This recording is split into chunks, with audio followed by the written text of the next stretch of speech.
Can't touch this.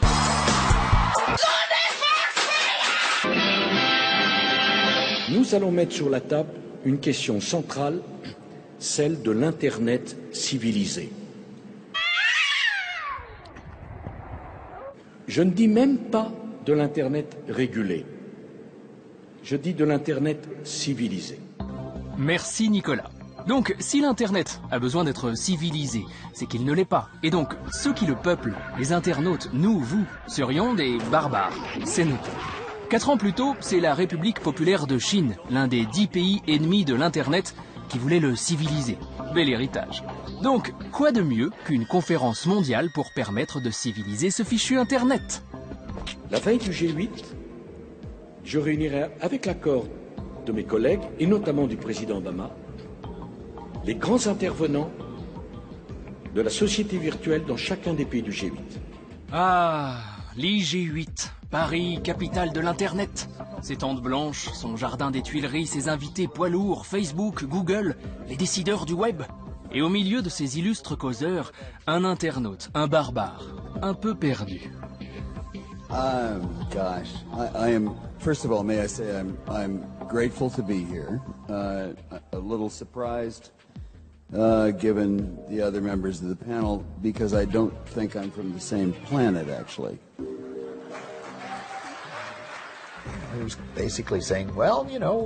En gros, il disait, bon écoutez, ça a été plutôt sympa pendant un temps, mais maintenant il faut que tout le monde grandisse. Et que les États-nations reprennent le pouvoir et récupèrent tout ça. Parce que c'est devenu trop important pour qu'on vous laisse ça à vous les gens. Ce qui était d'une arrogance sans nom. Et puis, un second qui demande au président Sarkozy de prêter un étrange serment. Bonjour, Monsieur le Président.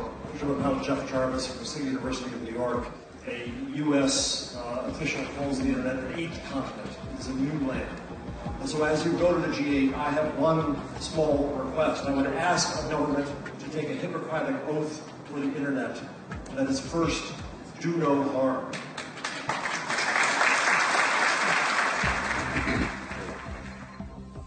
Ne pas vous nuire. Mais bien sûr. Pourquoi voudriez-vous qu'on vous nuise? Vous êtes un potentiel de croissance, de connaissance extraordinaire. J'aime votre expression, le 8e continent. Je l'imaginais déjà plantant le drapeau de la France dans ce nouveau continent de l'Internet. Mais si n'importe quel gouvernement peut proclamer sa souveraineté sur l'Internet, alors ce n'est plus du tout l'Internet. Je résume. IG8, grand ponte, net économie, contrôle, droit d'auteur. Les thèmes sont clairs, simples, efficaces et civilisés. Ah. C'est quoi ce bruit? Le printemps arabe? Des dissidents qui protestent et le font savoir au monde en utilisant Internet. Ça aurait pu être un thème intéressant pour cet IG8. Mais bon, la liberté d'expression, c'est moins sympa que les dirigeants d'entreprises privées qui viennent défendre leur business.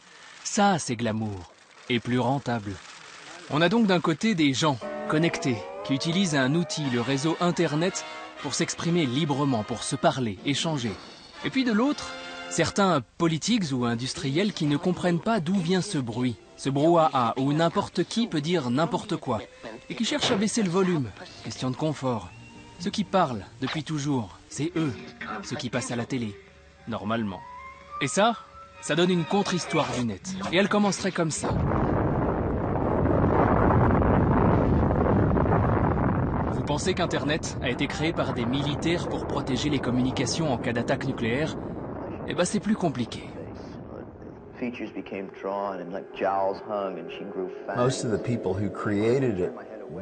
La plupart des gens qui l'ont créé étaient des hippies, même s'ils travaillaient pour la DARPA. Une grande partie des gens qui ont créé l'Internet prenaient du LSD. Donc c'était naturellement un environnement plutôt ouvert d'esprit.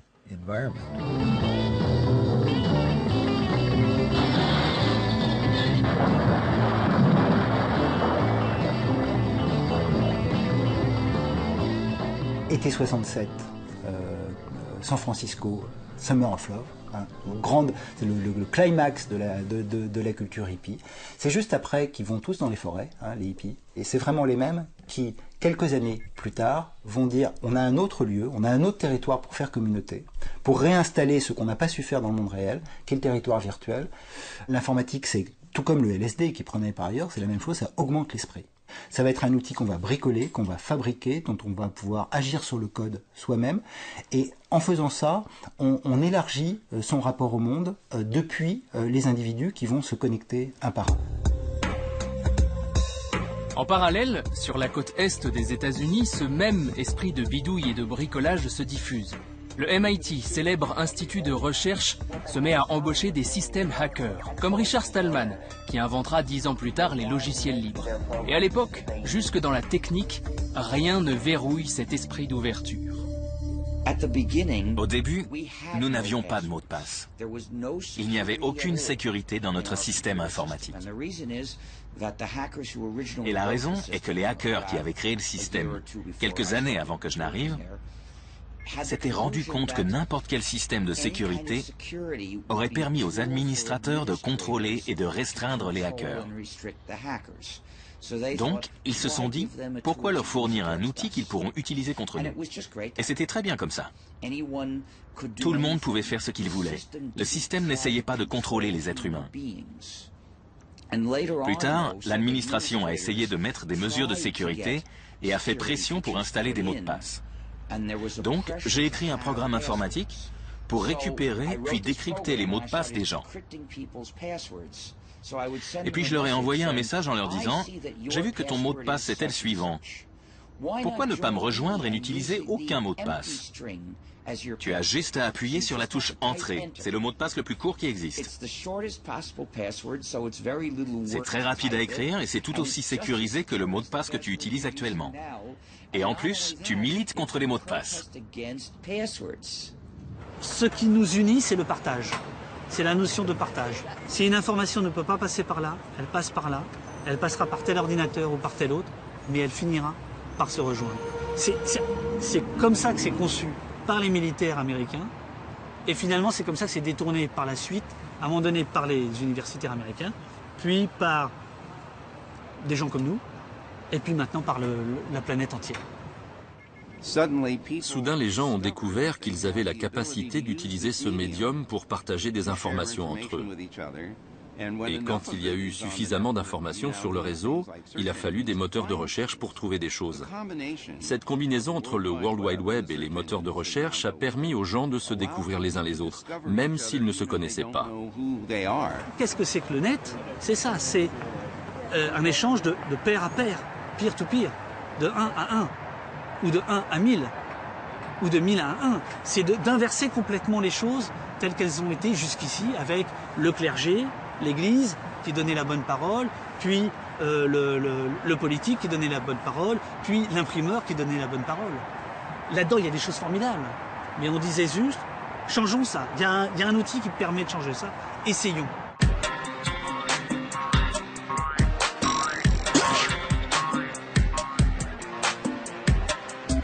Je m'exprime et potentiellement mon voisin, tout comme le reste du monde, peut me lire. Voilà ce qu'apporte ce réseau pensé sous LSD. Parmi les premiers, les ados s'en emparent vite, très vite. Certains les appellent pirates, d'autres hackers ou corsaires, mais ce sont surtout des curieux. Ils cherchent, testent, bidouillent. Et leur jeune âge n'est pas un hasard, c'est l'endroit rêvé pour échapper à la censure parentale, le lieu des possibles, de l'aventure. Ah, fichue jeunesse! J'ai pensé que ces gosses, ces hackers, étaient un peu consternants. Ils paradaient, ils étaient provocants. Et je me suis dit qu'il n'y avait pas trop de différence entre eux et ceux qui faisaient du skate. Je me suis dit qu'on pouvait leur prendre leur modem et leur filer un skate, ce serait la même chose. Mais ensuite, j'ai entendu que l'un d'entre eux était rentré chez lui, avait retrouvé sa sœur de 12 ans, entourée de pas mal de gens des services secrets, qui pointaient leurs armes sur elle, pendant que d'autres vérifiaient tous les trucs électroniques de la maison, y compris son radio-réveil et ses cassettes de Metallica. Et je me suis dit, tiens, peut-être que ces loustiques sont plus dangereux que je ne l'imaginais, si le gouvernement les traite comme ça. Mais le gouvernement agissait comme s'il menaçait notre civilisation. Mais selon moi, ce n'était pas ça du tout. Il me paraissait même sacrément civilisé, d'une manière plutôt avancée.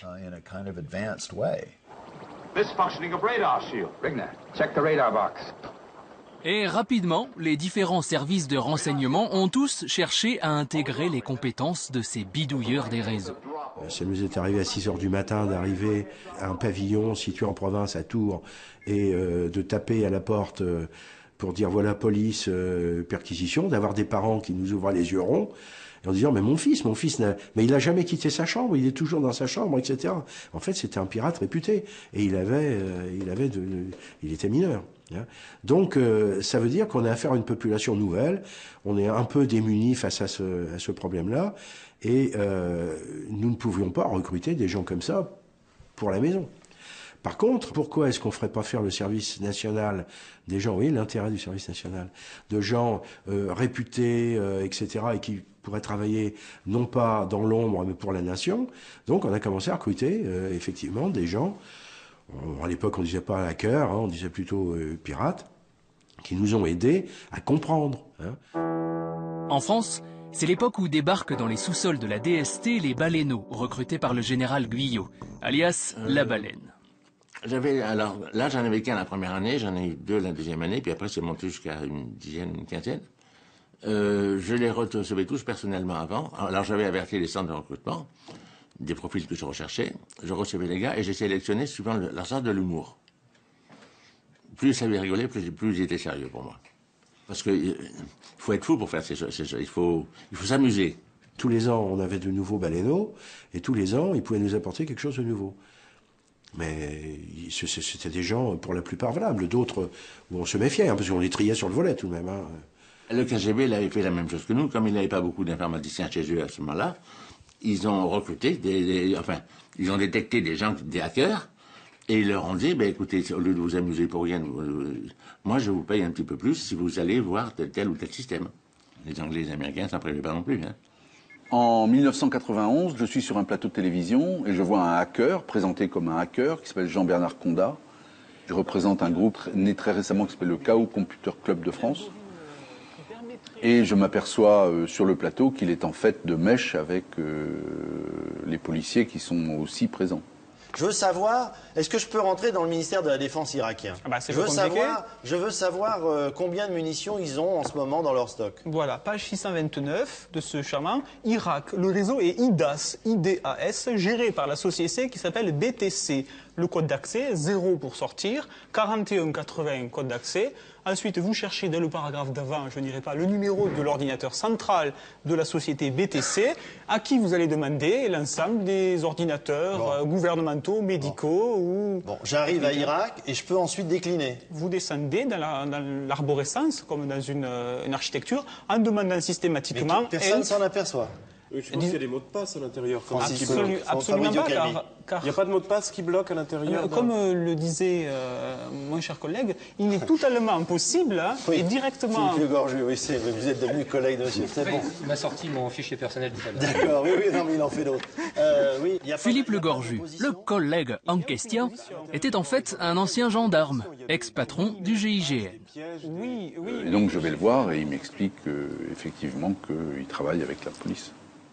C'est quelque chose qui a eu un effet un petit peu dévastateur, c'est que ça s'est su évidemment très vite, comme tout se sait très vite sur Internet, là ça s'est su super vite, et on s'est retrouvé avec une communauté qui a complètement éclaté, qui s'est orientée plutôt vers le logiciel libre plutôt que vers la culture de la bidouille, vers le hacking, et ça a eu un autre effet dévastateur, c'est qu'il n'y a pas de il n'y a pas de culture du hacking en fait forte, et donc les médias, quand les grands médias, quand ils commencent à causer de hacking, effectivement, on se retourne toujours vers le cliché du pirate et non pas en fait du maker, du doueur, de la personne qui va fabriquer, qui va détourner des objets, et on perd en fait vraiment l'essence du mot.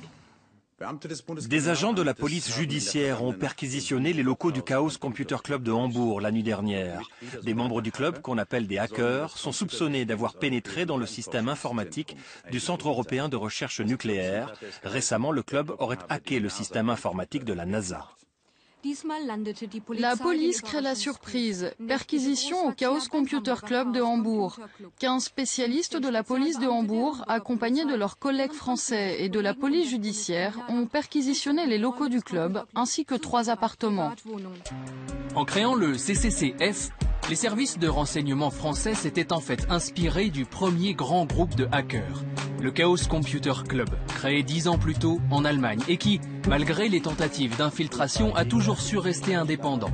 Andy Müller-Magoun, l'un des membres historiques de ce club, est bien loin des pirates décrits par les médias. L'éthique des hackers a toujours joué un grand rôle pour le Chaos Computer Club. À commencer par l'idée que l'ordinateur est un outil pour résoudre collectivement des problèmes. Donc l'idée est de garantir l'accès à l'information pour tous et qu'il y ait moins de concentration du pouvoir. C'est ce qu'Internet nous permet en nous donnant les moyens de communiquer librement sans limite ni contrainte avec le monde entier. Bien sûr, derrière cela, il y a un but pacifique, car des personnes qui discutent ne se tirent pas dessus.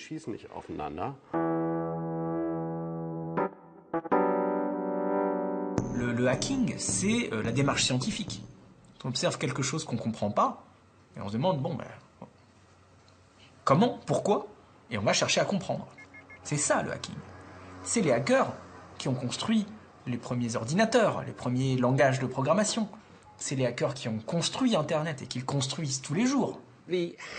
La morale du hacker, ça veut dire en quelque sorte que vous pouvez contourner les problèmes. Donc on essaye toujours de contourner les problèmes plutôt que de les affronter. Mais il y a des menaces contre l'Internet auxquelles nous devons faire face. Il y a des États tyranniques qui essaient de contrôler l'Internet. Il y a de bons gouvernements qui se comportent mal sur Internet en essayant de filtrer tous nos contenus, en essayant de nous surveiller ou de contrôler le net de différentes manières. On ne peut pas simplement contourner cela, parce qu'on pense parfois faire quelque chose de juste et de libre sur le net, mais on finit en prison. C'est un fait que quasiment tout ce qui circule sur Internet est enregistré par la NSA. Et je connais bien la NSA, de l'intérieur. Et je peux vous dire que leur despotisme est amoindri par leur incompétence. Ils peuvent enregistrer tout Internet, mais ils n'ont aucune idée de quoi faire de ces données. Et plus ils en ont, plus ils sont confus. Better look through the telescope, Pedro. We'll find out what they're doing. This is Santa's Magic Observatory. What wonderful instruments. The Earscope, the Teletalker that knows everything, the Cosmic Telescope, the Master Eye.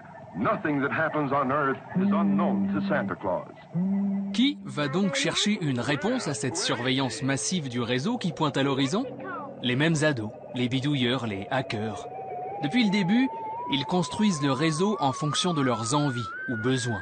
Il y a un nouveau besoin, préserver nos échanges, donc arrive un nouvel outil. En 1984, j'étais très actif dans les mouvements pacifistes. Je développais aussi des logiciels qui permettaient d'aider certains mouvements pour la paix et la justice, comme le comité de solidarité avec le peuple du Salvador. J'avais remarqué que leur bureau avait été cambriolé par le FBI qui avait pris la liste de leurs membres et donateurs. Ça m'a semblé évident que ce genre d'organisation puisse chiffrer leurs documents afin de les protéger en cas de cambriolage par le gouvernement. Donc, j'ai voulu créer un logiciel qui pourrait chiffrer des fichiers en utilisant un système de cryptographie à clé publique, ce qui a donné naissance à PGP. On a commencé à voir arriver un tas de choses qui accentuaient la pression en termes de surveillance, et c'est ce qui m'a motivé pour que PGP soit libre et gratuit. Et c'est ainsi que le code source s'est répandu dans le monde entier. Ah, satanée manie du partage. Sauf qu'à l'époque, la cryptographie, considérée comme une arme de guerre, était exclusivement utilisée par les militaires et interdite à l'exportation. Autant dire que les autorités américaines, à commencer par les grandes oreilles de la NSA, l'agence qui écoute les communications, n'ont guère apprécié. J'ai vu un fichier qui contenait la première version du programme, son manuel et son code source. Je l'ai téléchargé et j'ai tout lu. Et la nuit même, je lui écrivais un message où je lui disais « Félicitations, vous avez fait quelque chose de formidable. Vous allez changer le monde. Vous allez aussi vous mettre dans un sacré pétrin. Quand les problèmes arriveront, je pourrai vous aider. Voilà qui je suis, voilà ce que je fais, et vous pouvez me demander tout ce que vous voulez. » C'était 10 jours avant qu'un officier fédéral ne vienne frapper à sa porte, à Boulder, dans le Colorado. 3 ans plus tard, ils ont laissé tomber l'affaire. Il y a eu beaucoup de réactions très vives contre cette enquête criminelle. Toute l'industrie informatique était de mon côté, et c'est l'industrie la plus puissante aux États-Unis. Avec du recul, la vraie réponse, c'est que le e-commerce avait besoin du chiffrement fort. Et donc, ils nous ont laissé faire, parce que ça a permis aux banques de faire de l'argent. Si nous pouvons chiffrer nos données, ce n'est pas parce que les gouvernements ont capitulé face à M. Zimmerman, mais c'est parce que les gouvernements ont capitulé face à des banques comme Citibank, Deutsche Bank et la Société Générale. Il est assez choquant d'entendre dire que la cryptographie devrait être hors la loi. Car si on nous interdit de protéger nos données, les criminels, eux, pourront toujours le faire. Ils peuvent embaucher toute la mafia russe pour le faire. Donc si la protection de la vie privée est hors la loi, ça veut dire que seuls les hors-la-loi ont droit à une vie privée. L'idée d'origine, c'est pourtant juste le respect de la vie privée. Internet en soi, c'est autant la communication totale que la surveillance globale. Donc permettre d'échanger sans risquer d'être surveillé, ce n'est pas un crime. Ça pourrait même être plutôt utile et sain. Et on va nous dire après que ceux qui font vivre le réseau, qui pensent ce genre de solution pour le préserver, sont des illuminés. Fallait pas les chercher. Governments of the industrial world, you weary giants of flesh and steel, I come from cyberspace, the new home of mind. On behalf of the future, I ask you of the past to leave us alone. You are not welcome among us. Un jour, j'ai écrit une sorte de déclaration d'indépendance du cyberespace et je l'ai envoyée à mes amis. Je ne pensais pas vraiment que ça irait plus loin, mais le lendemain matin, j'ai réalisé que ça avait fait le tour du monde. Je recevais des emails de gens d'un peu partout. C'était un sacré moment. J'étais un peu déconcerté parce que je n'avais pas franchement fait attention quand j'avais écrit ce texte. Et je ne pouvais pas imaginer une seconde que ça allait devenir un document de référence. Mais ça l'est devenu en une nuit. We have no elected government, nor are we likely to have one.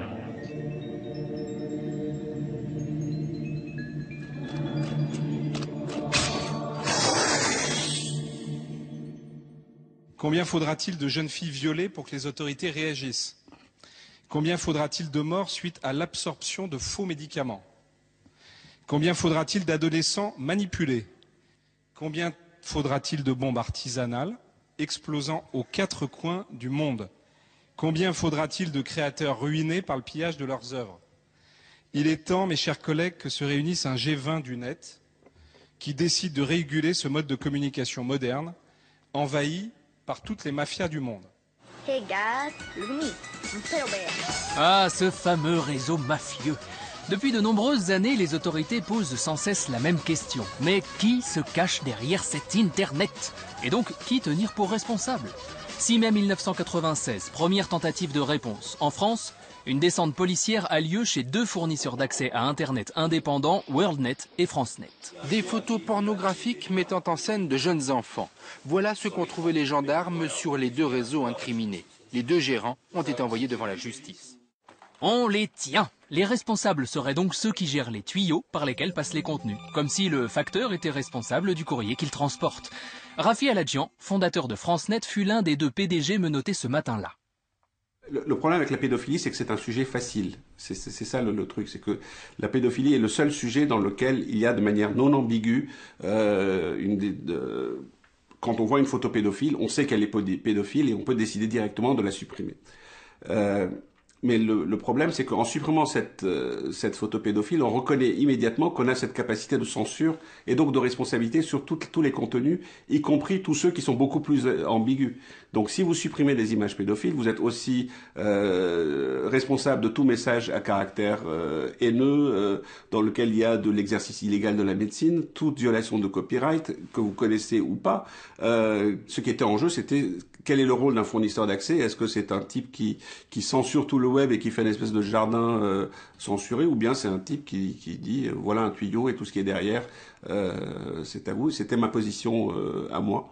C'était marrant parce qu'on voyait à la fois des médias populaires type TF1 qui ont titré sur un réseau pédophile arrêté en France, mais quand après on a su plus ce qui s'était passé, ils n'ont pas corrigé. La presse ne va jamais comprendre ce qu'est Internet. Par fainéantise, par peur, par corporatisme, on mélange tout ça. On paye encore aujourd'hui ce malentendu, c'est-à-dire Internet, c'est les pédonazis, Internet, c'est forcément le mal, c'est forcément de la connerie, c'est forcément des chats qui font du skateboard en vidéo, ou des bébés qui rient pendant 3 minutes, ou c'est des... Mais non. Non. En 1999, le Conseil supérieur de l'audiovisuel en France, dirigé à l'époque par Hervé Bourges, va même organiser le premier sommet mondial des régulateurs consacré à Internet. Parce que bon sang, il faut bien faire quelque chose pour contrôler ce réseau. Nous avons dit, bien évidemment, il n'est aucunement question de censurer Internet, ni même d'essayer d'empêcher le développement d'Internet, au contraire, mais de le réguler. Internet peut dire n'importe quoi sur n'importe qui. Et on le sait bien aujourd'hui. On peut dire que vous êtes un salopard qui avait tué votre femme ou qui avait couché avec votre fille, hein, et vous avez pour protester, c'est passé, c'est parti. Hein. Alors à ce moment-là, vous avez la justice qui peut intervenir si vous portez plainte, mais combien de temps faudra-t-il? Et votre image est abîmée à tout jamais. Alors c'est ça tout de même qui doit se poser. Il y a une autorégulation de la parole et des propos qui s'est mis en place sur Internet. Et ce phénomène d'autorégulation, et ça maintenant on a de bonnes études qui le montrent, il ne va pas valoriser des discours qui seraient des discours où les faits seraient absolument faux, conspirationnistes, racistes, dangereux, etc. C'est que ce travail collectif des internautes, il se fait de façon souvent heurtée, violente, hein, on connaît les discussions enflammées sur Internet, mais si quelqu'un dit n'importe quoi, et que c'est complètement faux, il ne va pas voir son discours reproduit partout, sauf pour dire qu'il a tort. Hein. Et donc il y a une capacité collective de vérification, de validation, à la fois factuelle et normative, qu'opèrent les internautes entre eux. Mais certains, politiques, industriels ou personnes publiques, ne sont pas convaincus. Il faut trouver qui a la clé de cet Internet. Si ce ne sont pas les fournisseurs d'accès, ce sont donc leurs frères, les hébergeurs, ceux qui permettent aux internautes de créer sites web, pages perso et donc de s'exprimer. Tout d'un coup, il y a une dépêche AFP qui sort, Estelle Hallyday attaque un hébergeur Internet qui diffuse des photos d'elle dénudée qui avaient déjà été publiées dans un journal. Un hébergeur, c'est quoi? Internet, c'est quoi? Dénudé, du sexe, du stupre. C'était parti. Valentin Lacambre, internaute libertaire, ne s'attendait vraiment pas à devenir un jour l'objet de la colère d'un mannequin célèbre. Une colère qui pourrait bien lui coûter très cher. Valentin Lacambre est hébergeur. Cela signifie qu'il accueille dans la mémoire de son ordinateur toutes sortes de pages web qui l'aident gratuitement à accéder à l'Internet. Il se rémunère en vendant parallèlement des services informatiques. Il est loin de rouler sur l'or. En première instance, j'ai été condamné de manière assez légère. Mais pour le principe, parce que j'avais été condamné et que je voyais d'autres procès se profiler, donc j'ai fait appel. Et là, j'aurais pas dû, parce qu'en appel, je suis tombé sur Marie-Françoise Marais, un juge qui m'a aligné, mais alors d'une force. Et donc elle m'a condamné à payer 300 000 francs.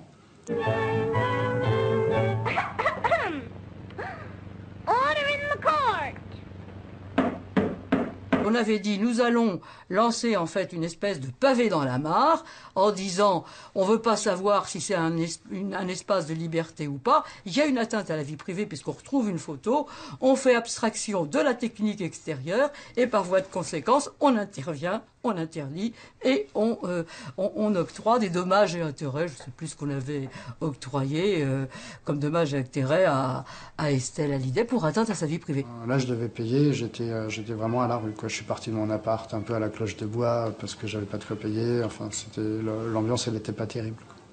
La justice choisit donc de faire pression sur l'hébergeur plutôt que de s'adresser directement au citoyen qui a mis en ligne les contenus incriminés. Logique et astucieux. On solutionne le problème en supprimant l'intermédiaire. On m'a fait porter la responsabilité des 47 000 sites qui sont hébergés sur mes serveurs. En conséquence, ne pouvant assumer cette responsabilité, j'ai qu'une seule solution à ma disposition, c'est de fermer l'intégralité des contenus. Ça veut dire plusieurs centaines, plusieurs milliers de petites entreprises, d'associations, de services d'information qui aujourd'hui n'existent plus parce que je suis incapable d'assumer la responsabilité de contenus qui seraient délictueux. Mais ça ne marche pas à chaque fois. Rafi Aladjian, lui, s'en est mieux tiré. Tant qu'un juge n'a pas décidé que ce contenu est illégal, il n'appartient pas à des gens qui ne sont rien, c'est-à-dire un fournisseur d'accès, de décider. Et en tout état de cause, le jugement de non-lieu qui a été rendu en ma faveur dans cette histoire de pédophilie a considéré qu'il était anticonstitutionnel qu'une entité privée comme un fournisseur d'accès ait un droit de jugement a priori sur les contenus qui peuvent être vus ou pas vus par les choses. Donc non seulement on ne pouvait pas le faire, mais c'était anticonstitutionnel. Qui sommes-nous pour décider, pour appliquer de la censure, décider de ce que les gens doivent voir ou pas voir? Donc dès lors qu'une autorité a décidé que ce contenu est interdit, nous le signale et nous enjoint de l'enlever, on a l'obligation de l'enlever, mais on n'a pas autorité pour décider de ce qui doit être enlevé ou pas. Il faut quand même se rappeler, et je pense que c'est unique dans l'histoire des États de droit modernes, que les premières décisions qui ont été rendues par des juridictions, que ce soit aux États-Unis ou en France, sur Internet, et c'était dans les années 90, c'était l'année 1996, la première décision rendue, c'est pas un tribunal d'instance, un tribunal de commerce ou un tribunal de grande instance local, c'est le Conseil constitutionnel, donc la plus haute des juridictions, avant même qu'aucun juge en France n'ait à connaître d'Internet, qui va censurer un amendement qui était présenté par le ministre chargé des télécommunications en 1993, qui s'appelait François Fillon. Et dans le cadre de la loi de libéralisation du secteur des télécoms, ils avaient voté un peu, on va dire, à la hussarde, en pleine nuit, un amendement qui responsabilisait très fortement les intermédiaires techniques. C'était déjà dans l'idée de contrôler le truc par les intermédiaires techniques. Et aux États-Unis, Bill Clinton fait voter le Decency Act, et la Cour suprême va annuler les dispositions relatives à Internet. Et c'est des faits uniques, encore une fois, dans l'histoire des États de droit. C'est les plus hautes juridictions qui se prononcent et qui protègent Internet, consciemment ou inconsciemment. Mais c'est quand même unique.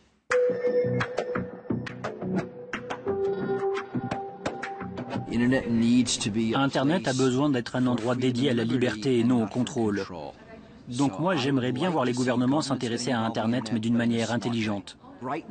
En ce moment, les gouvernements s'intéressent à Internet, mais pas de la bonne façon. Je crois qu'il y a beaucoup de pression pour le contrôler. Et on a des législateurs qui ne comprennent pas comment il fonctionne, ni quels sont les effets de leurs actions quand ils essayent de le réguler d'une façon beaucoup trop lourde et restrictive.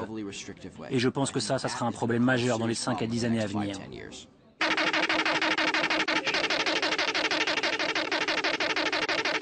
What the hell? What does it mean? Seems almost a message coming from space.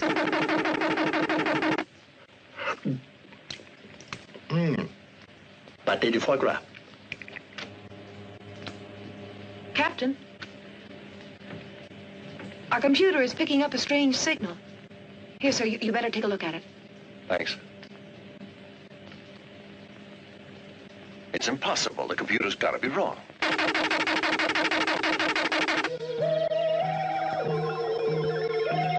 Avec ces notions de régulation, de contrôle ou de liberté, vient la question de la neutralité d'Internet. Le principe est simple. Pour que le net soit neutre, rien ni personne ne doit modifier les contenus qui circulent dans les tuyaux. Come on, relax. I agree that those are not normal signals, but I also think the computer isn't functioning right, that's all. So stay calm. I really think that computer in there has just got to be drunk. La neutralité d'Internet, c'est un petit peu le concept de se dire où qu'on se trouve en fait sur le réseau, on voit Internet de la même manière, on accède aux mêmes choses. C'est ce qui fait que Internet est Internet, c'est-à-dire une espèce de grosse base de données mondiale avec laquelle on peut discuter avec tout le monde, et surtout de se dire que l'intelligence n'est pas concentrée à un endroit du réseau, c'est-à-dire chez Orange, chez Numéricable, chez un tel ou chez un tel, mais l'intelligence en fait vient des extrémités du réseau, donc des utilisateurs. La neutralité des réseaux est la pierre angulaire de la liberté d'expression sur Internet. Il n'y a pas de liberté d'expression possible s'il n'y a pas de neutralité des réseaux. Sinon, tu ne sais pas ce que tu regardes. En fait, sinon, tu es dans Matrix. Tu es dans la matrice, on te présente des choses dont tu ne sais pas si elles sont vraies, dont tu ne sais pas si les textes sont bien ceux que les auteurs ont écrits, etc. C'est-à-dire, on te présente tel article, on te dit que tel homme politique a dit ça, qu'est-ce que tu en sais? Il faut que tu aies confiance. Et il faut que tu aies confiance, pas que dans le journaliste qui rédige l'article disant « machin a dit que Bidule était un con ». Il faut que tu aies confiance dans le réseau qui a transporté l'article pour pas l'avoir réécrit à la volée. Et il faut que tu aies confiance dans la tablette qui t'a présenté l'article pour pas l'avoir réécrit à la volée. On n'est pas du tout habitué à un système dans lequel la prise de parole publique est aussi facile et libre. On a l'habitude quand même d'un certain contrôle. On est quand même un vieux pays catholique, on aime les hiérarchies, on aime les intermédiaires entre Dieu et nous. Et Internet, c'est quand même, d'une certaine manière, être en direct avec Dieu. Donc, les intermédiaires résistent. 别害怕，听着，我把这个给你们念念。饶命，董汉琛，中国人，28岁，翻译官，知不道。华务小三郎，25岁，日本人，刚来中国，没杀过人，走犯的，别杀我，对呗？对呗？差不多，差不多。那走，该做啥做啥吧。先别动手，我还有好多事情要交代。我要殺せ、俺は幸せ人。只有一支小队，无顶机枪。大日本帝国軍は殺されても恥ずかしめを受けんの。九台電話2個は傻子。絶対に投降はせん。絶対に祖国にはそれが。两国一个，大洋国一个。皇軍は必ず勝つ。天皇陛下万歳。还有四四平洋。早く撃て。就在完毕。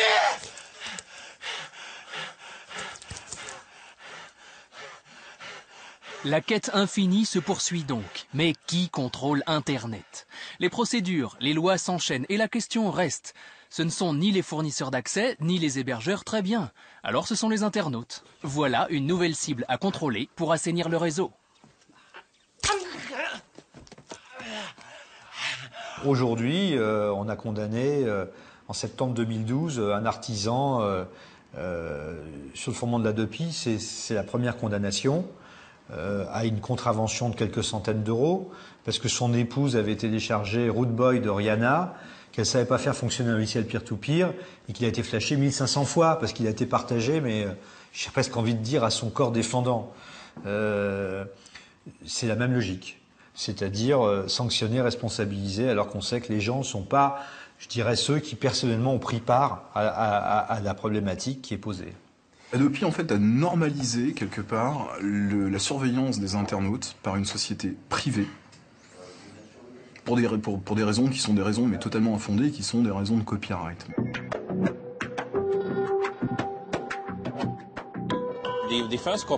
Les premiers copyrights datent de 1557.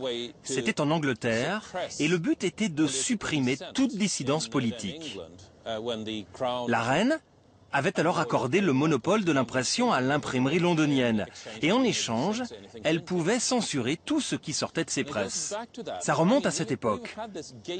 Nous avons eu cette culture fermée où une petite élite privilégiée pouvait décider quelle culture et quel savoir serait délivré au peuple.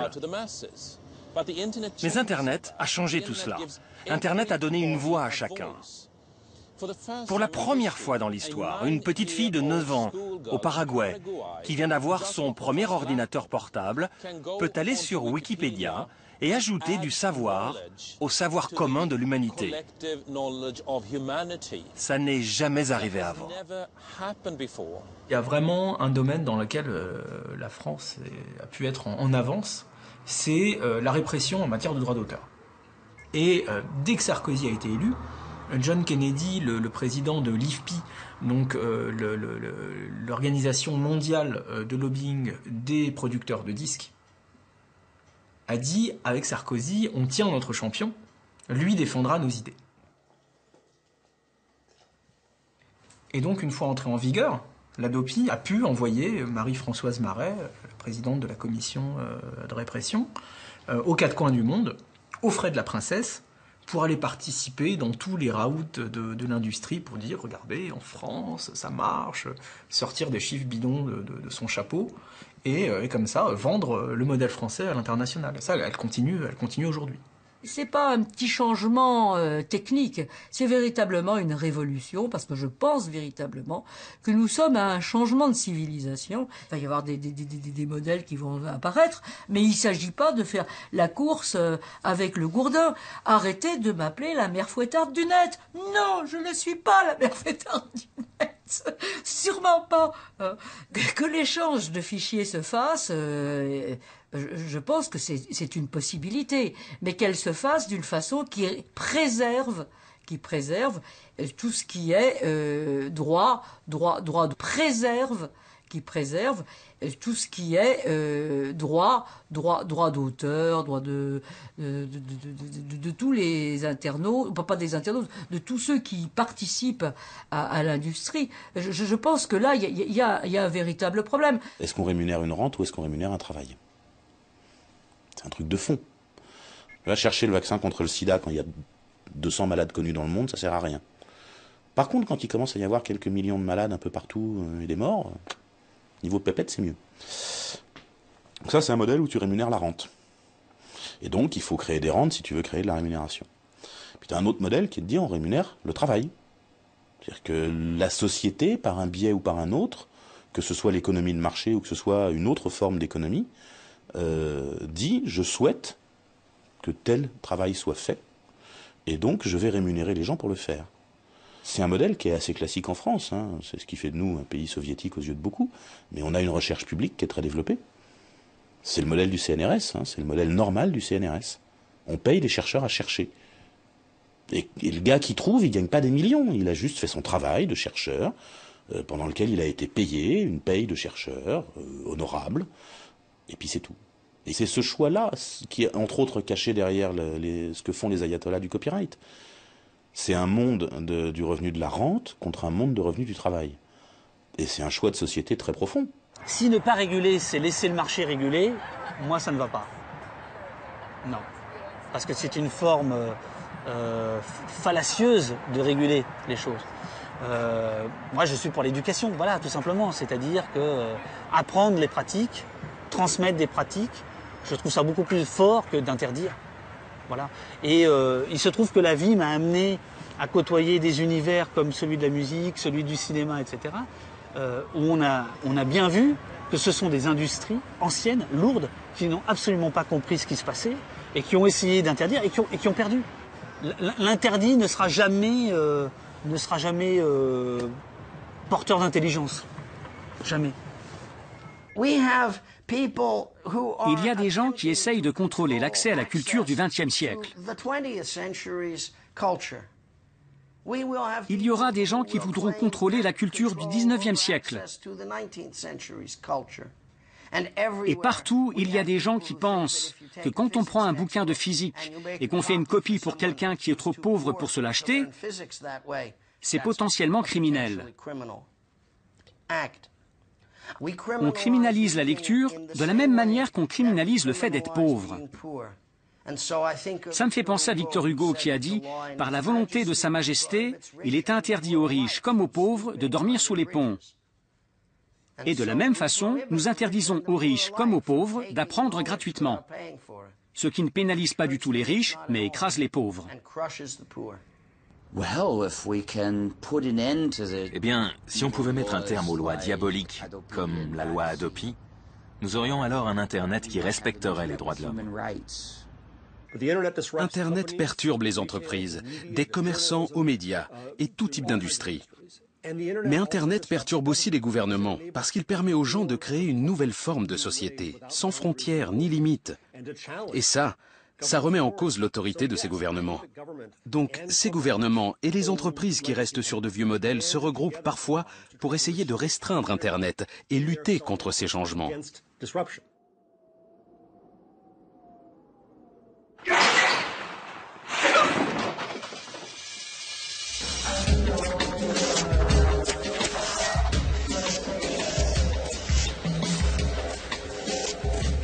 Donc, il faut surveiller, nous répétons, des fois qu'on attrape des pirates.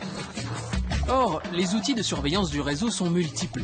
Ce n'est pas que le grand méchant État qui surveille les gentils petits citoyens. C'est bien plus complexe, car nous tous, dans notre frénésie de partage et d'échange, nous créons un peu plus chaque jour cette société de surveillance. Timo Tutz est estonien. Il a bêtement construit une machine qui, en scannant notre pièce d'identité, retrouve et affiche toutes les infos que nous avons laissées en ligne, de notre plein gré.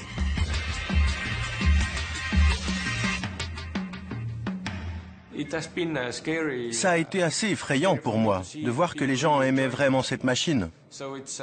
Pour moi, il y avait de bonnes raisons de la rendre effrayante, mais pourtant les gens sont vraiment excités à l'idée de pouvoir voir leurs données.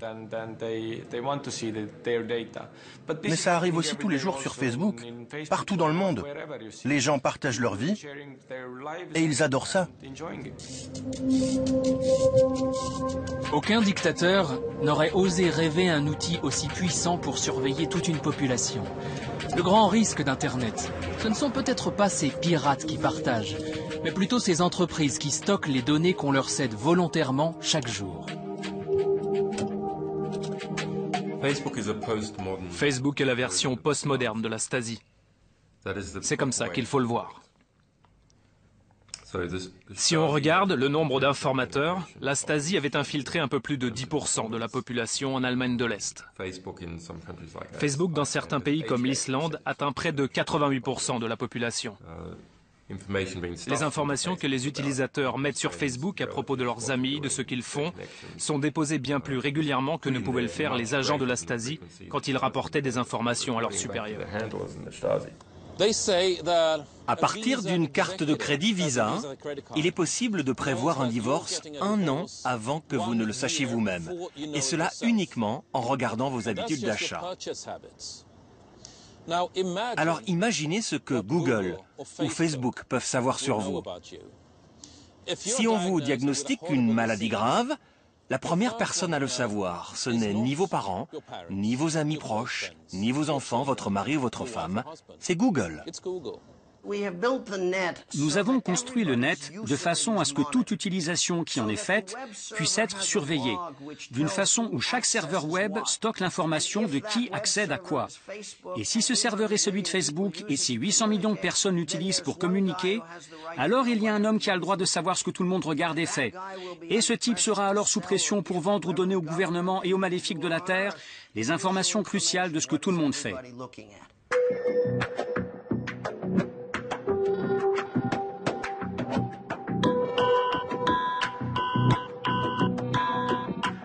Les réseaux sociaux vivent sur le fil rouge de la confiance, en essayant d'aller le plus loin possible en termes d'utilisation des données personnelles. Et c'est ce que disait aussi le patron de Google, Eric Schmidt, qui disait « Nous sommes juste à côté de la ligne jaune, nous essayons de ne pas la dépasser ». Je ne sais pas si ce propos dit par une société comme Google n'est pas le plus inquiétant qui puisse se faire dans ce domaine. Avoir un accès libre à Internet ne veut donc pas forcément dire être libre. En 2012, l'Azerbaïdjan, pays classé 162e sur 179 sur la liberté de la presse, accueille le Forum sur la gouvernance de l'Internet des Nations Unies, histoire de planter l'arbre qui cache la forêt. Des centaines de défenseurs de la liberté d'expression se retrouvent donc à Bakou, la capitale. Ceux-là même que Nicolas Sarkozy, dans son IG8 de businessman, avait mis de côté. On n'est pas un paradoxe près. Protection of human liberties is one of the vital activities of the modern Internet network. Pourtant, dans ce même pays, se déguiser en âne, comme ce blogueur, Emin Mili, et mettre en ligne une vidéo où l'on se moque du gouvernement lorsqu'il investit dans un grand cheptel d'ânes, c'est risqué. Après l'avoir fait, Emin a été tabassé par 2 gros bras qui l'ont évidemment accusé d'avoir frappé le premier. Il passera donc près d'1 an et demi en prison pour hooliganisme. Frais, léger, courtois.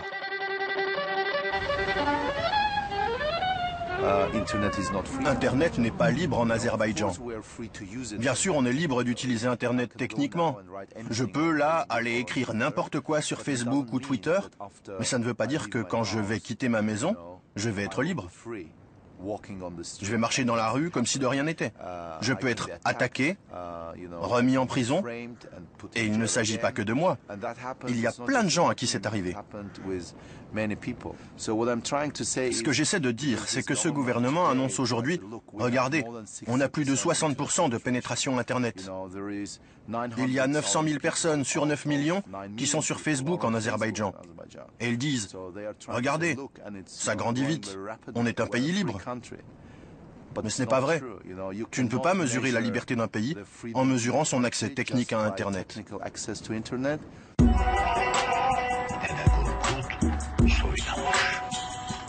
Autre exemple, toujours en Azerbaïdjan, Khadija Ismailova, journaliste pour une radio interdite sur la bande FM, mais diffusée sur Internet.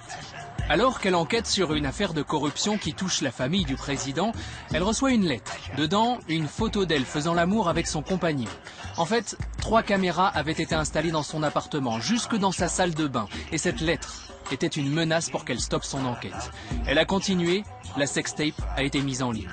Et plutôt que de demander à censurer le site qui hébergeait la vidéo, Khadija a choisi de sacrifier sa vie privée au nom de la défense des libertés. Il ne s'attendait pas du tout à ma réaction.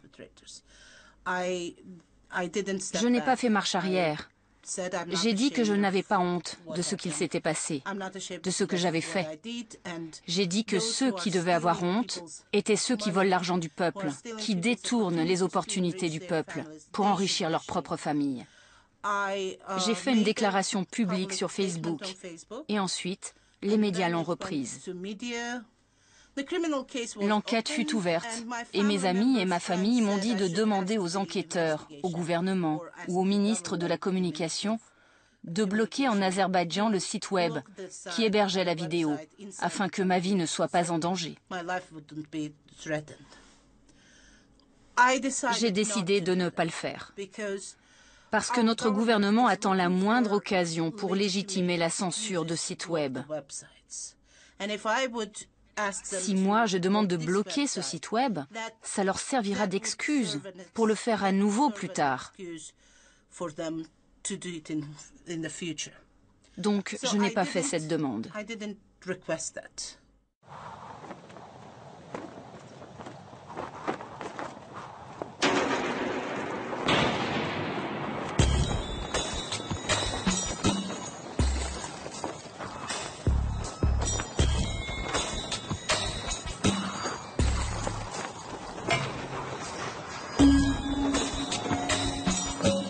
Aujourd'hui, si les tentations de censure ou de surveillance du réseau sont de plus en plus grandes, c'est peut-être aussi une bête question de finance.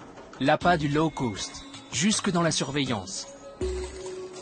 Il y a quelques années, acheter une antenne radar pour espionner un satellite de communication, c'était pas donné, et réservé aux grandes nations industrialisées. Mais cette époque est révolue. Dans un monde où toutes les communications ou presque sont numérisées, les coûts chutent, la tentation grimpe et le business de la surveillance devient rentable. Tout le monde parle de cyberguerre et personne ne parle de cyberpaix. Mais pourquoi? Eh bien c'est simple. C'est parce qu'il y a tout un tas de lobbies richissimes impliqués dans ces opérations de cyberguerre. Et toutes ces entreprises essayent de terroriser le Congrès américain, entre autres, pour qu'il finance ces programmes et ainsi obtenir leur part du gâteau.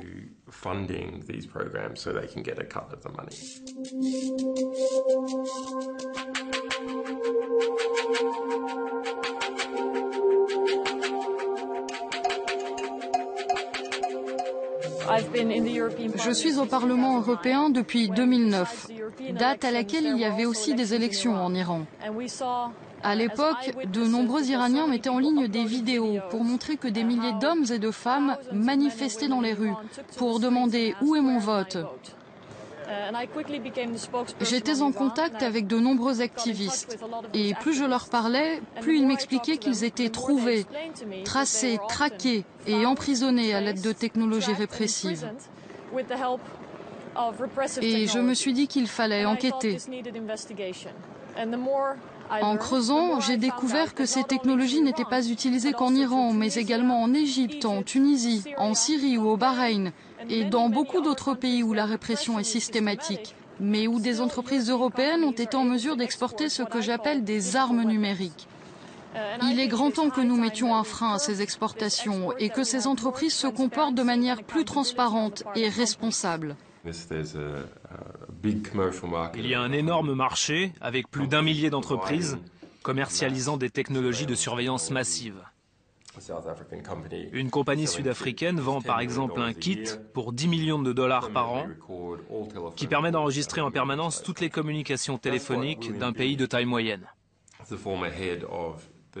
C'est ce que William Binney, un ancien directeur de la NSA, a qualifié de totalitarisme clé en main. Le moteur, les roues et le châssis ont été construits. La clé est sur le démarreur et il ne reste plus qu'à mettre le contact. En vérité, le contact a déjà été mis pour certaines populations. Les musulmans, par exemple, de manière générale aux États-Unis.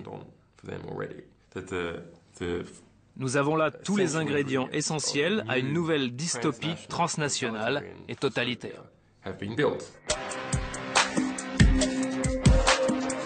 Je veux être le président de la France des droits de l'homme. Je ne crois pas à la réelle politique qui fait renoncer à ses valeurs sans gagner des contrats. Eh bien justement, à propos de contrats, la France en a gagné un beau avec le colonel Kadhafi. La livraison de toute une infrastructure permettant de surveiller l'ensemble de l'Internet libyen. Pratique pour un dictateur. Mais ça, bien sûr, c'était bien avant la victorieuse opération tricolore lancée pour libérer le pays. Vive l'amitié entre la France et la Libye! Quand la situation a commencé à dégénérer un petit peu en Libye, il nous est remonté en fait une information comme quoi la France avait vendu un système de surveillance globale de toute la population à Abdallah Senoussi, qui était une personne qui était activement recherchée par la Cour pénale internationale, qui a été condamnée par contumace en France pour des actes de terrorisme quand même. On a commencé donc à gratter un petit peu et on est tombé assez rapidement en fait sur une entreprise qui s'appelle Amesis. Qui a été effectivement mise en cause directement ensuite par le Wall Street Journal, qui a découvert vraiment les infrastructures, les installations d'Amesis en Libye, dans une prison qui avait été désaffectée et qui avait été réhabilitée en fait pour devenir un centre d'écoute. C'est légal ou c'est pas légal? Quand c'est pas légal, on vend pas. Mais est-ce que vous êtes conscient qu'il y avait des vies humaines qui étaient menacées? 2003, levée de l'embargo. 2007, il serre la main des plus grands, d'accord? Et vous venez en 2011. D'accord, me demander si j'ai pu poser une question de savoir si ça allait servir à traquer des opposants, d'accord, dans son pays. Mais comment vous voulez que je réponde à cette question? Moi, personnellement, quand je vous vends un stylo, d'accord, ou quand vous faites effectivement une interview, enfin le stylo, d'accord, ce que vous écrivez, le responsable, c'est pas le vendeur du stylo. Comment on peut, mais sans trembler des genoux, dire qu'on vient de vendre un stylo à un pays qui était en pleine révolution, à qui on a aidé en fait un dictateur notoire et même un terroriste en la personne d'Abdallah Senussi. Dire sans trembler des genoux, ok, je te file un stylo, moi je vends un stylo, quoi. Il faut être vraiment gonflé en fait pour comparer ce qui a été vendu à la Libye à un stylo. Il n'y a pas qu'Amesis qui vend ce genre d'outils. Amesis s'est fait une spécialité par contre de l'interception légale et de l'interception massive à l'échelle d'une nation. Maintenant, la technologie elle-même est d'origine française. C'est quelque chose qui est né au laboratoire de l'IPSIS, qui a donné naissance d'ailleurs à une entreprise sur laquelle on tombe assez régulièrement quand on fait des recherches sur les pays dans lesquels on soupçonne que ces technologies sont utilisées, qui est une entreprise qui s'appelle Cosmos. On a beau nous assurer que Cosmos ne vend pas de système de surveillance et tout, on a énormément d'éléments qui nous prouvent le contraire. Faut savoir que cette entreprise Cosmos a été prise la main dans le sac en train de vendre un système de surveillance à travers un consortium italien à Bachar el-Assad. Et elle n'a pas fait ça il y a 10 ans, elle n'a pas fait ça il y a 5 ans. Elle était en train de s'apprêter à le vendre il y a à peine quelques mois. Depuis, Cosmos a annoncé qu'elle se retirait du projet syrien, tout en précisant être restée en parfaite conformité avec l'ensemble des législations en vigueur. Une position également défendue par Amesis. Après tout, c'est vrai, aujourd'hui aucune loi n'interdit à une entreprise occidentale de vendre des armes de surveillance à un dictateur. Traditionnellement, les pays démocratiques établissent une liste des armes qu'ils ne peuvent pas vendre sans autorisation, et une autre des pays à qui ils ne peuvent pas vendre ces armes. Les technologies de surveillance et de contrôle de l'Internet ne sont pas dans cette liste. Ce ne sont pas des technologies interdites. Si on est sérieux quand on veut promouvoir la démocratie, on ne doit pas vendre ces technologies aux pays qui vont en abuser. Et en plus de ça, on ne doit pas être un mauvais exemple. Nous ne pouvons pas ignorer les besoins de sécurité. C'est important. Mais on ne peut pas ignorer l'équilibre qu'il faut avoir avec les libertés civiles non plus. Et c'est de cet équilibre dont nous parlons. On doit juste être assez courageux pour faire face à ce challenge.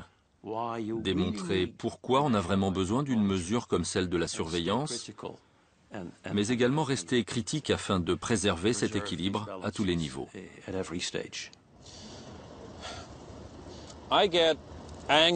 Ça m'énerve à chaque fois que j'entends l'expression interception légale, qui est le terme officiel utilisé pour décrire la mise sur écoute. Parce que la notion même d'interception légale implique que c'est OK, que c'est bien, parce qu'elle respecte la loi. Mais c'est une connerie. Ce n'est pas parce que c'est légal que c'est juste ou moralement justifiable. Et l'histoire a toujours été très dure avec ceux qui ont choisi de suivre la loi quand la loi était mauvaise. Je pense que la loi est mauvaise. Et c'est pour cela que je suis entré en politique, afin de changer tout cela. La vice-présidente de la Commission européenne, Viviane Reding, a dit il y a quelques années devant le Parlement européen que nous avions sacrifié nos libertés depuis trop longtemps sur l'autel de la sécurité et qu'il était temps de rendre justice à nos libertés. Maintenant que le temps a passé, que la nervosité générale du 11 septembre et de ce qui a suivi a disparu, on devrait peut-être se demander, avons-nous vraiment besoin de ça? Parce que c'est pire que d'être sur une pente glissante. La plus grande bataille porte sur les libertés individuelles, afin de défaire certaines choses. À commencer par le fait que mon téléphone portable puisse être tracé par le gouvernement. C'était impensable au milieu des années 80. Comment en sommes-nous arrivés là? Et comment revenir en arrière? Les technologies ne sont pas plus un outil de libération qu'elles ne sont un outil d'asservissement. La vision un peu angélique de John Perry Barlow sur un monde libéré des États et qui irait vers un mieux-être global parce qu'il utiliserait les technologies est une vision qui doit être sérieusement teinté, non pas de pessimisme, mais de pragmatisme. Les technologies seront ce que nous en ferons. The calculator is helping to define society's most complicated problems. It is a tool for turning inspiration into fruitful prediction. As an information machine, it has done much to broaden the base of our growing concepts. But the real miracle is the promise that there will also be room for those smallest details that have been the basis for man's most rewarding wishes.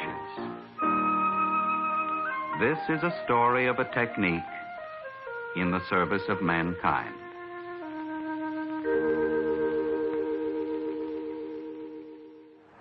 En fait, ce que je crois, c'est qu'on est dans une période encore de transition. C'est-à-dire qu'en fait, c'est plus 1789, mais qu'est-ce qu'on fait? Maintenant, qu'est-ce qu'on fait? Voilà. On remet le roi, on appelle Bonaparte, on est tous des Robespierre, qu'est-ce qu'on fait? On sait que ça va mal tourner, mais ce qu'il faut, c'est repousser le plus possible le moment où ça va mal tourner, et puis surtout, si ça tourne mal pour tout le monde.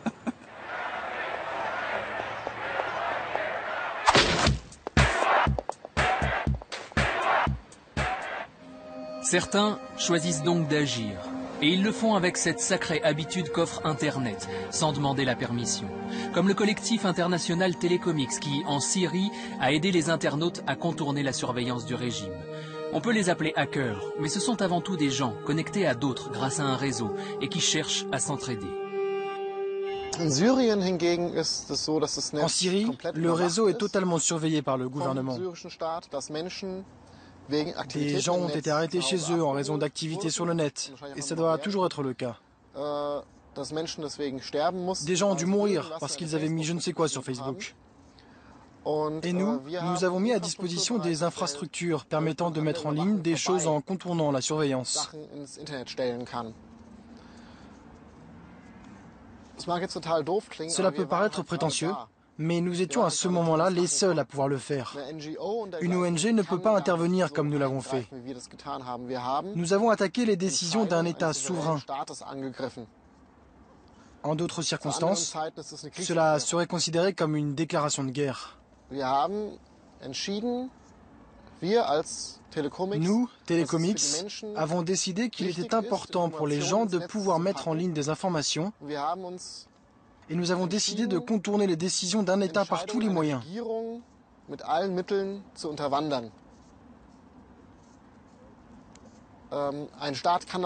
Un État ne peut pas le faire, un service secret non plus. Mais nous l'avons fait. Je ne sais pas encore si c'était bien, j'y réfléchis toujours.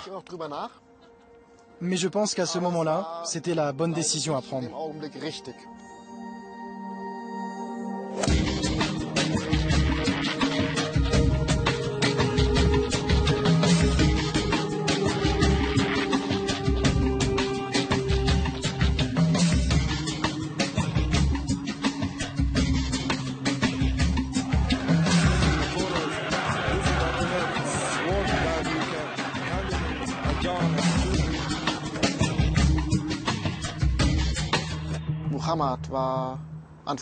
Muhammad avait tout juste 20 ans. Il était étudiant, il avait des frères et sœurs. Je connais toute son histoire, il me l'a raconté. J'avais organisé des interviews avec un journal allemand. Lorsqu'on a voulu faire la troisième interview, je l'ai cherché et je ne l'ai pas trouvé. J'ai demandé à des gens où il était.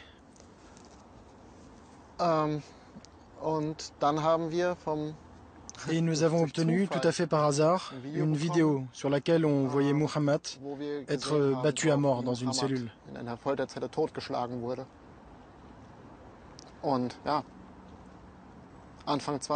Il avait tout juste 20 ans, rêvait d'un monde libre, d'un pays libre.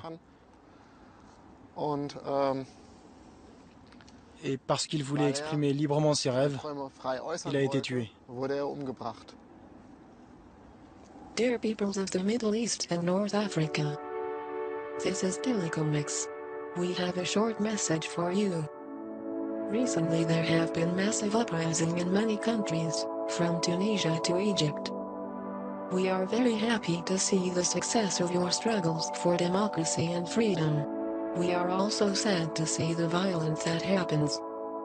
Telecomix works for defending free communications. During the last week we have worked intensively with providing modem lines and amateur radio communications when the internet was shut down completely in Egypt. We also provide methods for circumventing internet filtering, as well as the strongest cryptographic softwares available to modern computers, for avoiding government surveillance and repression. Telecomix consists of hundreds, maybe thousands, of internet activists that work in the service of free communication. We use every communication technology that we master to try to keep the flow of information up. You are free to request anything from us. We do our best. We are from the internet. We come in peace. Let there be freedom for all people and computers.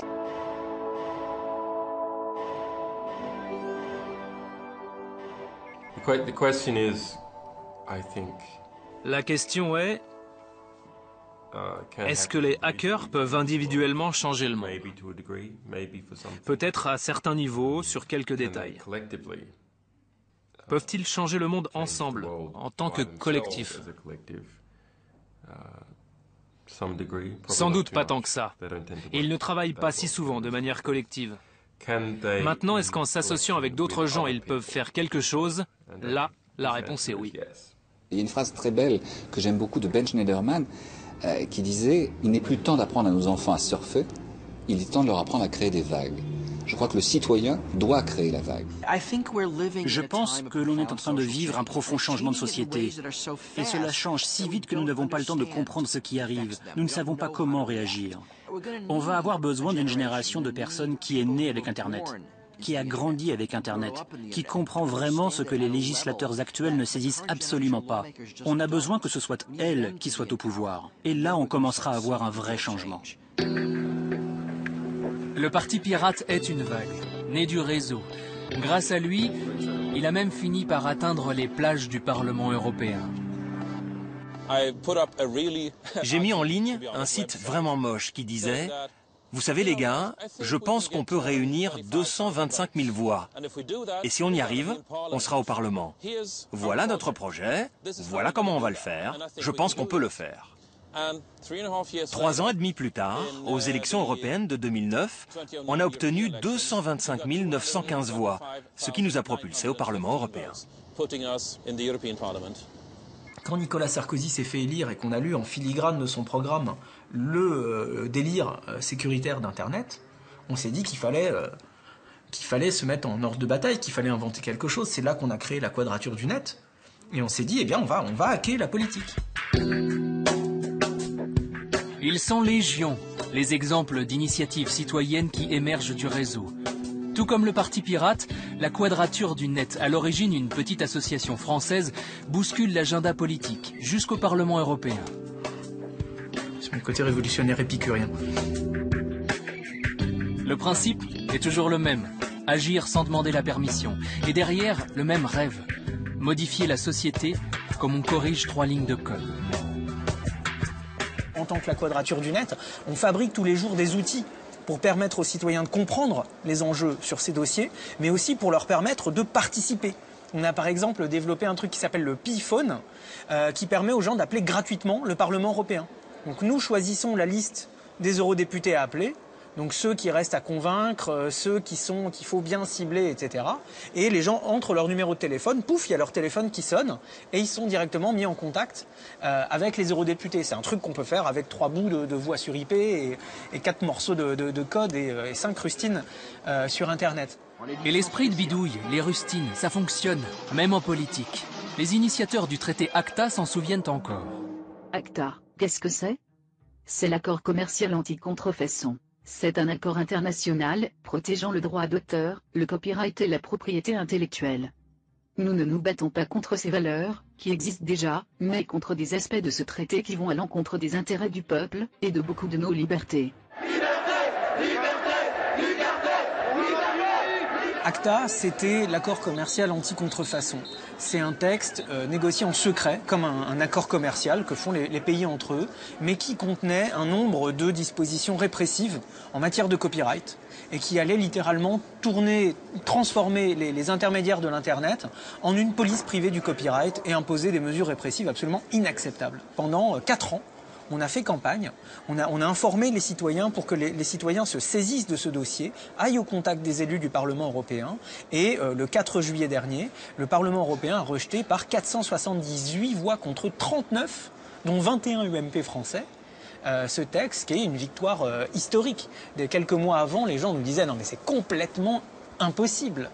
Personne n'a vu venir le raz-de-marée qui a submergé le Parlement autour de l'ACTA, mais tout le monde l'a senti passer. Eh bien, c'est ça, la force de l'Internet, lorsqu'elle est appliquée à la participation démocratique, à la participation citoyenne. Et c'est ça qui quelque part, est beau et un peu magique, parce que ça ne se contrôle pas, ça ne se commande pas. On siffle pas dans un sifflet et il y a 100 000 personnes alignées avec une seule tête qui dépasse, qui font chef oui chef. Ça ne se passe pas comme ça. C'est complètement spontané, organique. On est surpris nous-mêmes.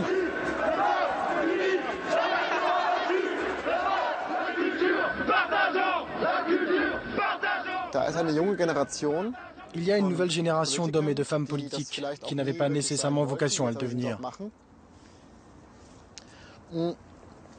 Ils font désormais ce boulot de politiciens qui ont grandi sur Internet et avec Internet. Ils savent ce que signifie le terme de transparence, ce que cela signifie de prendre des décisions de manière compréhensible. Ils sont habitués à communiquer de manière réactive, rapide. Ils sont aussi habitués au fait qu'il existe un certain nombre de libertés. Donc la classe politique allemande ne peut désormais plus prétendre ne rien savoir de tout ça. Ce n'est plus possible. Ce qui me préoccupe profondément, c'est ce qu'il va se passer entre maintenant et dans 20 ou 30 ans, quand la génération Internet sera au pouvoir et donnera le ton dans les partis politiques. Parce que nous sommes au bord d'un risque majeur, celui de construire une société de la surveillance, un Big Brother bien pire que ce qu'aucun auteur de science-fiction n'a jamais imaginé.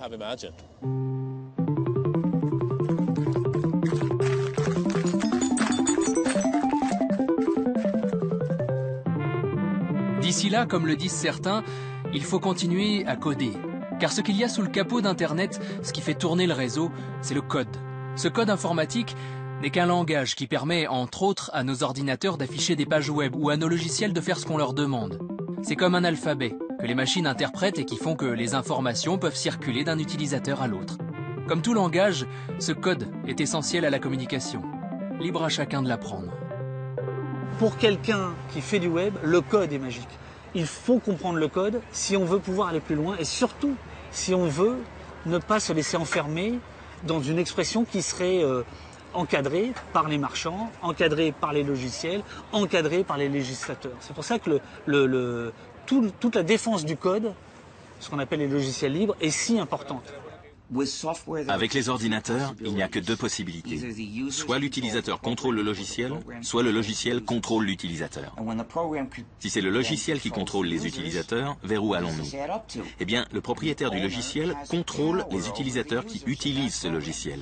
Et ce logiciel devient alors un instrument de pouvoir.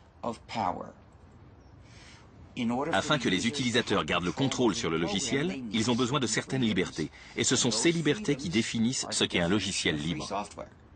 Donc, nous avons construit le monde du logiciel libre. C'est un monde où vous pouvez utiliser les logiciels en toute liberté. Ça existe parce que nous l'avons créé. Et maintenant, c'est à vous de vous échapper du monde des logiciels propriétaires pour nous rejoindre dans le monde libre. Écrire du code informatique est une vraie compétence qui demande beaucoup d'efforts. Vous ne pouvez pas apprendre ça en un jour. Mais je pense vraiment que nous avons besoin d'un apprentissage de ce code. Les gens doivent comprendre comment la technologie fonctionne et non voir celle-ci comme une mystérieuse boîte noire. La transparence du code est une prérogative démocratique. Et donc l'intérêt du code libre et ouvert, de l'accès possible par les citoyens à ce code, est évident. Donc le logiciel libre, les mouvements open source, c'est une chose. Mais ne pas se tromper. Aujourd'hui, le code est accessible qu'à ceux qui savent le manier, c'est-à-dire une extrême minorité. une extrême minorité. Et donc, l'un des enjeux pour les temps qui viennent, ce n'est pas non, là encore que l'on puisse accéder au code, mais que les citoyens puissent devenir promoteurs, créateurs du code. Et là, les choses changent. Si vous avez, non pas une techno-élite de 0,5% ou de 1%, mais une capacité pour 10, 15, 20%, voire pourquoi pas un jour 50 ou 60% des citoyens, de créer non pas simplement leur code, mais à terme les services qu'ils devront utiliser. Et pourquoi pas, puisqu'on en parle, les objets qu'ils pourront créer un jour avec des imprimantes 3D, puisque c'est l'évolution évidente vers laquelle nous allons, on voit bien que c'est cette capacité à créer, et non pas simplement à utiliser les réseaux, qui pour moi sera la composante essentielle de la démocratie.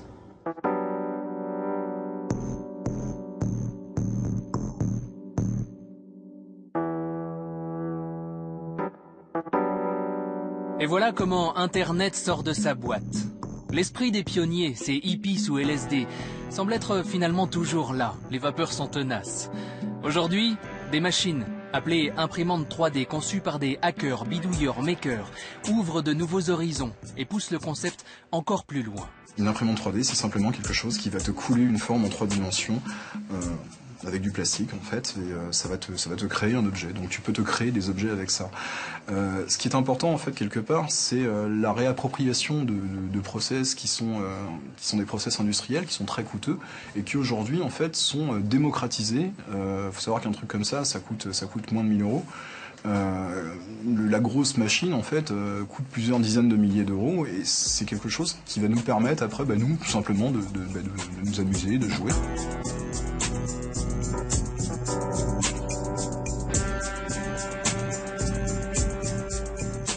C'est une machine qui quelque part moi qui me vend du rêve quoi. Je me dis mais enfin voilà, la vie réelle peut être comme Internet. On peut hacker des process, on peut hacker des objets et fabriquer des trucs nous-mêmes et devenir propriétaire de notre petit bien commun, qu'il soit matériel ou immatériel. J'adore l'idée, j'adore le principe, j'adore réfléchir aux impacts que ça peut avoir, c'est-à-dire la capacité de pirater des objets et que ce qui est arrivé à l'industrie de la musique puisse atteindre l'industrie du peigne. Bon, on est au balbutiement et aujourd'hui c'est très laborieux, très difficile et très cher, mais c'est très très excitant. Au-delà des imprimantes 3D, les hackerspaces émanent aussi de la culture du réseau. Ces hangars, studios ou garages remplis d'outils en tout genre sont ouverts à tous, jour et nuit. Mitch Altman, l'un des pionniers des hackerspaces, donne même à tout le monde les clés de celui qu'il a ouvert à San Francisco. Dans ces lieux, on invente des solutions pour répondre à des problèmes concrets et ainsi agir sur notre quotidien. Et les applications sont nombreuses. Après le tremblement de terre au Japon et les problèmes sur les réacteurs nucléaires de la centrale de Fukushima, le gouvernement japonais voulait éviter que la population ne panique. Donc ils n'ont pas donné toutes les informations sur les taux de radiation. Alors les hackerspaces de Tokyo ainsi que d'autres dans le monde ont commencé à fabriquer leurs propres compteurs Gégère. À Tokyo, ils avaient plutôt de bonnes motivations pour fabriquer des compteurs Gégère efficaces. Il y avait pas mal de gens très doués en électronique. Donc, ils ont travaillé ensemble pour fabriquer ces outils de mesure pour des sommes dérisoires. Ils avaient aussi des amis au Crashspace, un hackerspace de Los Angeles, et ensemble, ils ont créé le projet Safecast. L'idée est la suivante, ils ont vendu très peu cher ou même carrément donné ces compteurs Gégère. Ces compteurs étant reliés à Internet, ils ont juste créé un système qui enregistre automatiquement les taux de radiation partout où se déplacent les personnes qui en ont. Ainsi, nous pourrons avoir une information fiable sur les niveaux de radiation dans le monde entier. Du LSD aux imprimantes 3D, des labos de recherche au hackerspace, ça fait un sacré bout de chemin. Et pendant tout ce temps, Internet est resté un réseau façonné par celles et ceux qui s'y connectent, c'est-à-dire nous, ses utilisateurs. Et il n'a pas fini de changer. Nous aurions tort de voir l'Internet comme étant une créature immuable. Aujourd'hui, l'Internet est un Internet d'ordinateurs. L'essentiel des données sont issues des utilisateurs des ordinateurs. Dans les années à venir, l'essentiel des données qui transiteront sur les réseaux seront issues de capteurs, d'objets connectés et plus forcément d'humains. Et l'architecture qui va naître de cet Internet mobile puis de cet Internet des objets pourrait être très différente. Ceci est un vrai défi parce que les tentations techniques d'organiser l'Internet du futur autour d'acteurs connus, identifiés, et donc à qui on donnerait les clés en termes de pouvoir, cette tentation, elle est énorme. Et donc je crois que pour les années à venir, notre travail, nous acteurs publics par rapport à ça, sera de rédiger et d'organiser notre action pour éviter cette dérive-là, qui est beaucoup plus inquiétante pour moi que les dérives auxquelles nous assistons aujourd'hui. J'aimerais répandre l'idée que nous avons un droit fondamental qui est celui de l'accès à la connaissance.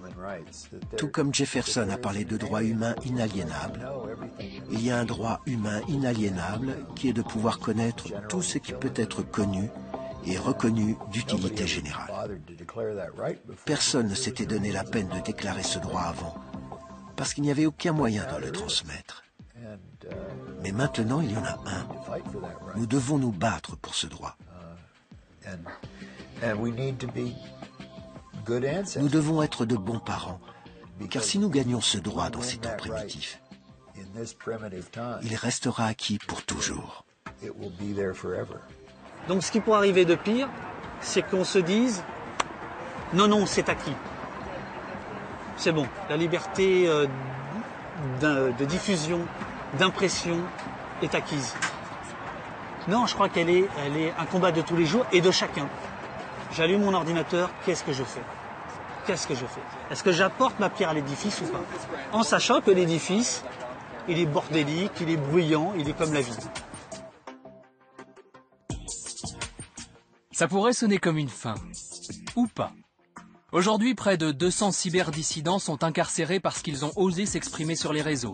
Réseaux surveillés grâce à des systèmes conçus dans nos démocraties et vendus par des marchands d'armes occidentaux. Une attaque en règle de la liberté d'expression. Dans nos démocraties, justement, les contenus circulant sur le net sont de plus en plus contrôlés, censurés. Nos ordinateurs, tablettes, téléphones et fichiers sont truffés de mouchards. Cette fois-ci, c'est le droit pour chacun de lire qui est menacé. Donc, cette contre-histoire de l'Internet, de l'accès à l'information, à l'expression et au savoir, est loin d'être finie. Ce film n'est qu'un chapitre.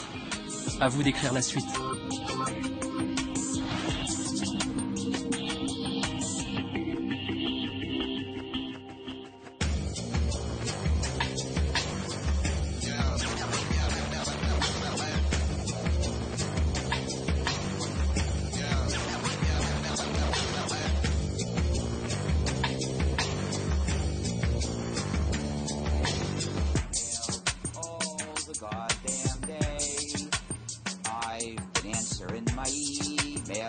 My work gets done that way.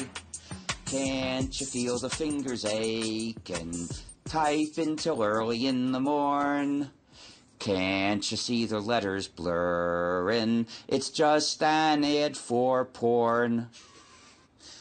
But my song's obsolete. The spam nowadays doesn't have ads for porn. Rats, they ruined my song.